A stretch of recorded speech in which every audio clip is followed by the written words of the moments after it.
Hola hermanos, estamos aquí nuevamente con la separata número 4 de la materia de homilética.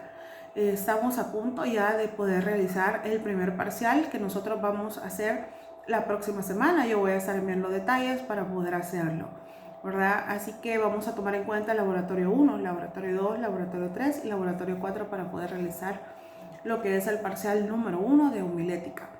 Yo le voy a estar enviando el fin de semana más información. Vamos a comenzar ahora con la separata número 4 de la materia de homilética. Y tenemos aquí el propósito definido de un sermón. Tiene que haber un propósito. En toda predicación hay un propósito, algo hacia lo que vamos a llegar cuando nosotros estemos predicando. Aquí existen varios. Veamos. Dice, hay un propósito evangelístico. Este, dice, es el de persuadir a los perdidos a recibir a Cristo Jesús como su Señor y Salvador. Vea, si nosotros queremos que la congregación, sabemos que la congregación es bastante nueva, entonces nuestro objetivo debe de ser ese, de que todos conozcan del Señor. Ese propósito no se puede perder siempre en una predicación. Luego tenemos el propósito doctrinal. Dice que este es el propósito didáctico el de instruir a los creyentes. La característica fundamental de esta es su énfasis sobre la enseñanza. Nosotros vemos que este sermón tiene 4 funciones importantes.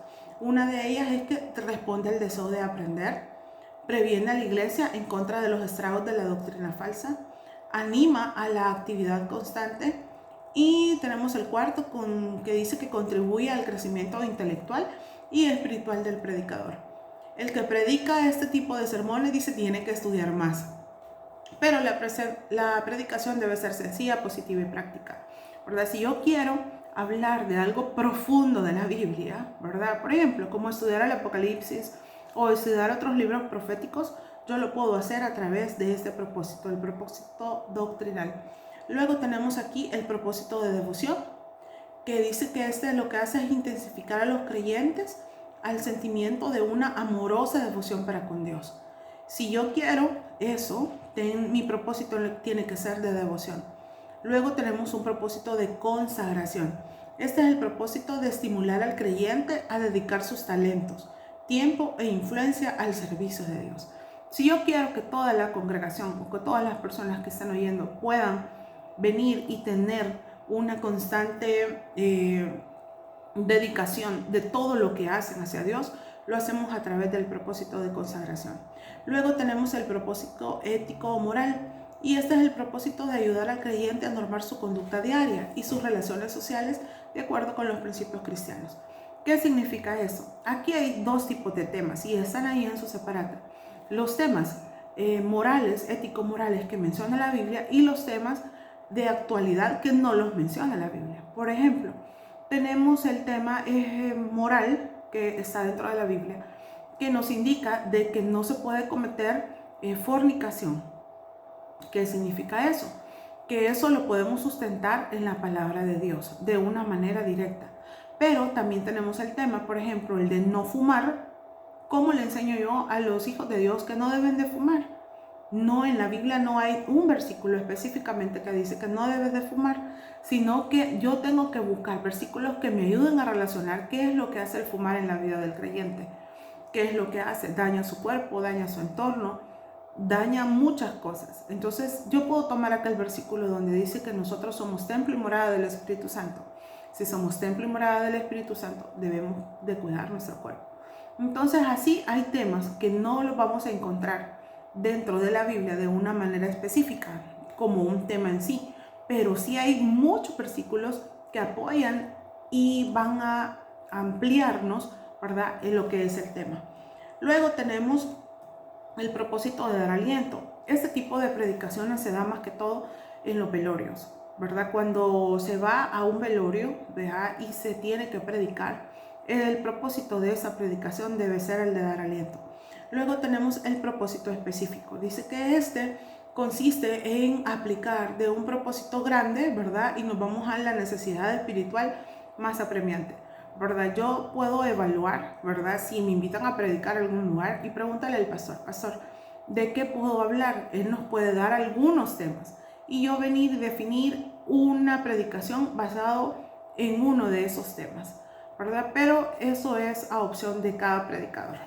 Luego tenemos acá, vamos a hablar acerca del mensaje bíblico. Dice acá, el mensaje bíblico. Vamos a entender como un mensaje bíblico a aquel que está basado en la recta final de interpretación de un texto de la Biblia, tomando del texto su tema, desarrollando el tema en conformidad con la enseñanza general de las Escrituras y aplicándolo a las necesidades actuales de los oyentes. Esta definición hace que el concepto de un mensaje bíblico gire en torno a dos consideraciones, el tema y el texto. Y las vamos a estudiar, estas dos cosas. Vamos a comenzar ahorita con lo que es el tema. El tema es la primera cosa para preparar un buen sermón. Dice de que antes de proceder a la preparación de un sermón, todo predicador debe responder esta sencilla pregunta: ¿de qué voy a hablar? Yo sé que no es como muy fácil, aquí se oye fácil, pero yo creo que al momento de predicar no es fácil empezar a pensar de qué vamos a hablar, de qué yo voy a predicar. El tema, dice, debe ser la expresión exacta del asunto o la respuesta a la pregunta ¿de qué voy a hablar? Nunca debe escogerse un tema por ser bonito o sonoro, sino que ha de expresar claramente el objeto que el sermón persigue. Todo predicador, para preparar bien su sermón, debe responder a las preguntas: ¿por qué voy a hablar de este tema? ¿Qué fin deseo lograr? No sé si ustedes se han dado cuenta que hay muchos predicadores, vea que en sus temas de predicación son temas chistosos, por decirle algo. Temas que llaman la atención. Temas que usted dice, ¿qué querrá decir con el camino largo y el camino corto? Podría ser un tema que usted dice, a saber de qué va a hablar. Entonces le interesa y viene usted y lo escucha. O hay temas de profundidad, ¿verdad? Como lo son los de enseñanza doctrinal, ¿verdad? Donde hablamos de, por decirles algo, de las profecías de Daniel, ¿verdad? Del libro de Daniel, donde el tema es súper profundo. Entonces son temas que usted dice, ay, creo que ese tema va a ser complicado. O sea, con escuchar el tema, nosotros podemos a veces definir, ¿verdad?, qué tipo de predicación es la que nosotros vamos a escuchar. De eso se trata con el tema. ¿Cómo encontrar un tema? Dice, el mensaje debe venir como una inspiración especial de Dios y el predicador debe estar pidiendo mensajes a Dios para sus oyentes. Dice acá, el predicador puede recibir la inspiración de un mensaje haciendo lo siguiente. Aquí hay varias recomendaciones. Obviamente que esto no es la ley, ¿verdad? Esto puede cambiar, puede ser diferente. Dice acá, reflexionando sobre las necesidades espirituales de los oyentes. Por ejemplo, si me invitan a predicar a algún lugar, yo puedo empezar a orar y pedirle a Dios, Señor, ayúdame. ¿Qué necesidad espiritual tiene esta gente del cual tú quieres que yo hable? Luego tenemos otro de los recursos, ¿verdad?, para inspirarnos en lo que es un tema, son nuestras lecturas devocionales de la Biblia. No sé si les ha pasado, pero cuando nosotros leemos una parte de la Biblia, yo, si hay algo que me llama la atención, yo lo marco y digo, hey, eso no lo había leído antes. Es muy importante que yo pueda ponerle atención y de alguna manera ese tema o ese versículo o esa parte de mi devocional me va a ayudar a mí para poder dar una predicación más adelante. Entonces dice, la diaria personal, la vida diaria o personal en la familia proporciona temas. El predicador no debe alimentar a otras almas manteniendo la suya a escasa dieta. Eso es indispensable, ¿verdad? Nosotros, ¿cómo vamos a predicar algo de lo que no sabemos nada? No se puede. Luego dice acá que otra de las formas que nos puede inspirar es leyendo sermones de otros predicadores.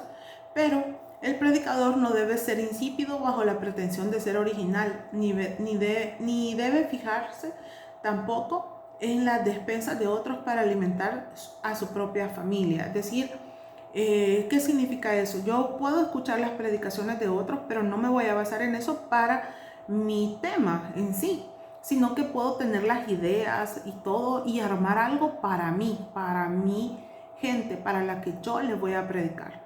Luego tenemos, si se hacen algunas visitas a las iglesias, a la iglesia en sí, a los miembros de la iglesia, eso nos pueden ayudar, ¿verdad?, a conversar con personas que pertenecen a la iglesia acerca de las necesidades que se están pasando. También podemos considerar las cosas que nos rodean. El predicador dice debe estar muy atento, ser observador de la naturaleza y de los hombres. Todo lo que ve y oye debe archivarlo cuidadosamente en su memoria, por si alguna vez pudiera serle útil como ilustración de un sermón. Esto es súper importante. Cada cosa que nos sucede en la vida nos puede inspirar a una predicación. Pidiéndolos a Dios en oración, y creo que este es como lo básico. Si hay alguno que tiene necesidad especial de apoyarse en Dios, es el predicador del Evangelio. Definitivamente que allí es donde nosotros tenemos que acudir. Señor, ayúdame, ¿verdad? ¿De qué voy a predicar? ¿Qué es lo que voy a hacer? ¿Cuál es el tema primero que va a hablar a mi vida para yo luego poder expresarlo a otras personas y que puedan sentir que la necesidad de escuchar la palabra de Dios haya sido satisfecha con lo que yo pueda decir? Y luego, algo que nosotros tenemos que hacer es evitar la repetición. Debemos archivar los temas anteriores y tenerlos presentes, pero no insistir en una sola doctrina. Es decir, por ejemplo, si yo prediqué hoy acerca de la desobediencia a Dios, más adelante, 2, 3 meses quizás, y vuelvo a predicar de la desobediencia de Dios, es como, yo creo que ese predicador ya había hablado acerca de eso. Entonces tenemos que tener cuidado y saber a dónde. No significa que no podamos volver a predicar eso, pero no a la misma congregación. Tiene que ser diferente. Luego tenemos acá el punto 2, que era el texto. Ya hablamos del tema. La palabra texto viene del latín, que significa textus, tejido, denota la trama de un discurso. Podemos definir el texto, dice, como aquel pasaje de las Escrituras, sea breve o extenso, del cual el predicador deriva el tema de su sermón. Pongamos un tema, la alabanza. Ese es mi tema, la alabanza a Dios. Ahora, ¿qué tengo que hacer yo? Buscar todos aquellos textos y versículos que me puedan ayudar a sustentar mi tema. ¿Qué pasa si yo vengo y relaciono versículos que no tienen que ver con el tema? Entonces tendremos problemas nosotros y las personas que nos escuchan. Luego dice acá, podemos observar en la definición que el texto debe proporcionar el tema del sermón. Esto es lo que el texto se vuelve la raíz del tema. El texto puede cumplir con las siguientes funciones cuando es bien utilizado para un sermón.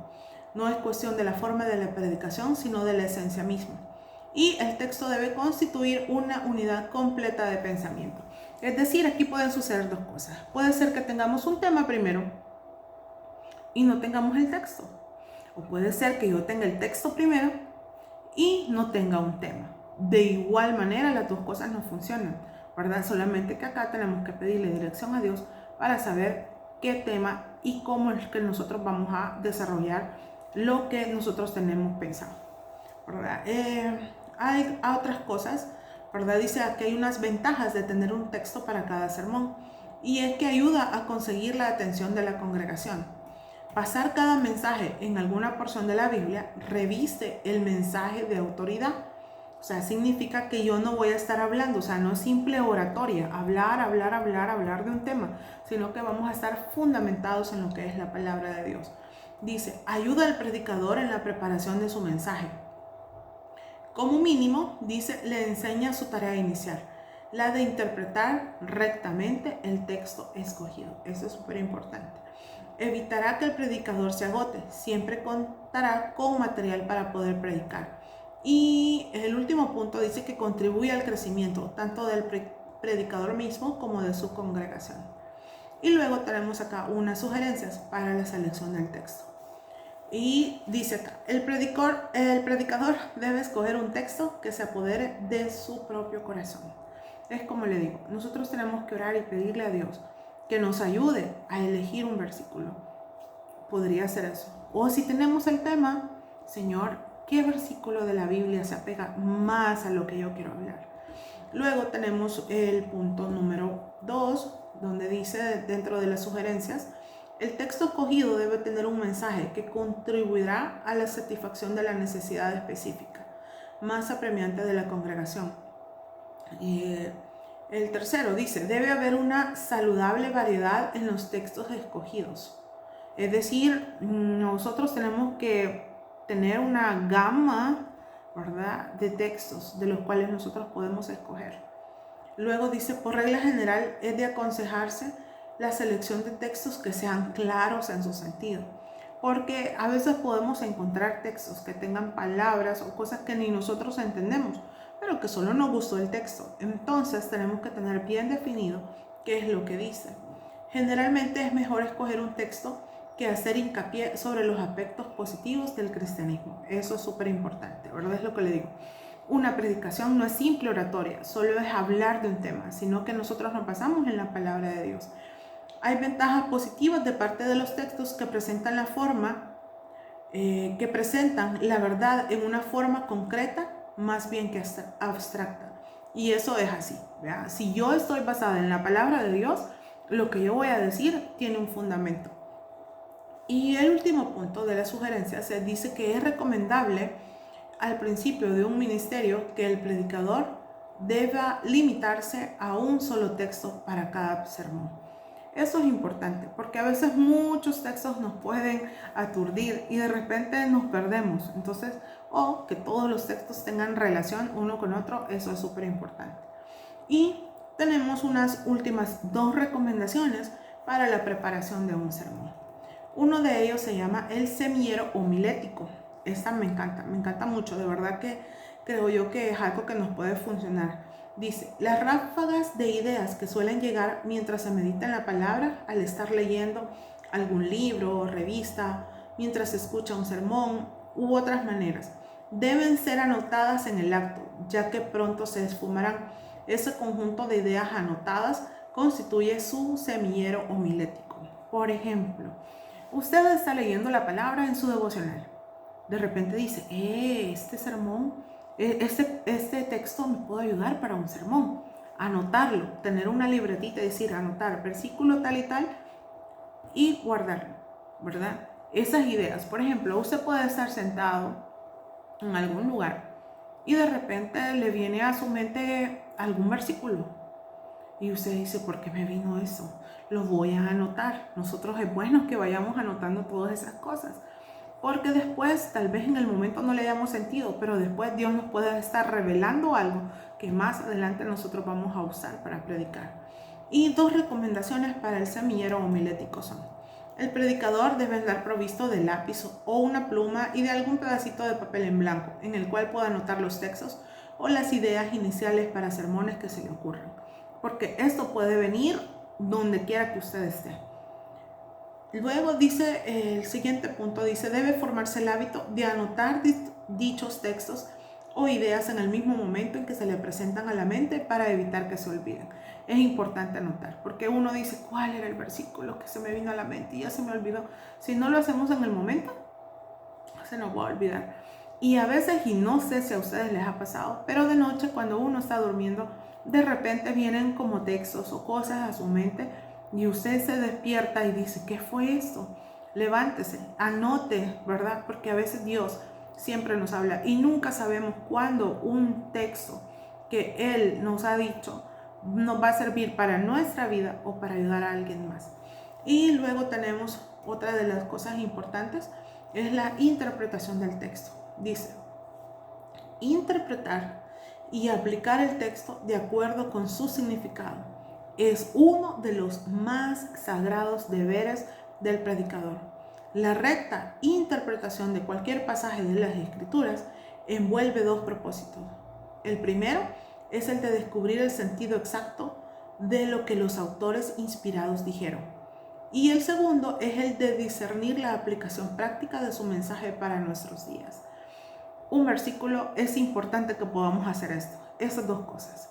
1, vemos y descubrir el sentido exacto de los autores que lo escribieron. Por ejemplo, si buscamos Jeremías 33:3, que dice, clama a mí y yo te responderé. Entonces yo digo, ¿qué le estaba sucediendo ahí a Jeremías? ¿Por qué, verdad, estaba pensando en eso? ¿Por qué Dios le dijo, clama a mí y yo te responderé? Y te enseñaré cosas grandes y ocultas que tú no conoces. Entonces, examinar eso, leer versículos anteriores y versículos después de ese nos ayuda a poder interpretar el texto. Y la otra parte donde dice que tiene que haber una aplicación práctica. de ese versículo que nosotros hemos leído o de ese texto. Entonces yo puedo decir, ¿por qué Dios le estaba diciendo clama a mí? Significa que nosotros actualmente tenemos que hacer eso, ¿verdad? Dios quiere que nosotros le busquemos y que Él es el único que si nosotros le clamamos a Él, Él nos va a responder y nos va a enseñar lo que nosotros quisimos aprender. Entonces es importante que para una correcta interpretación de un texto nosotros podamos analizar esos dos detalles. Gracias por el tiempo que ustedes se tomaron para este video. Que Dios les bendiga.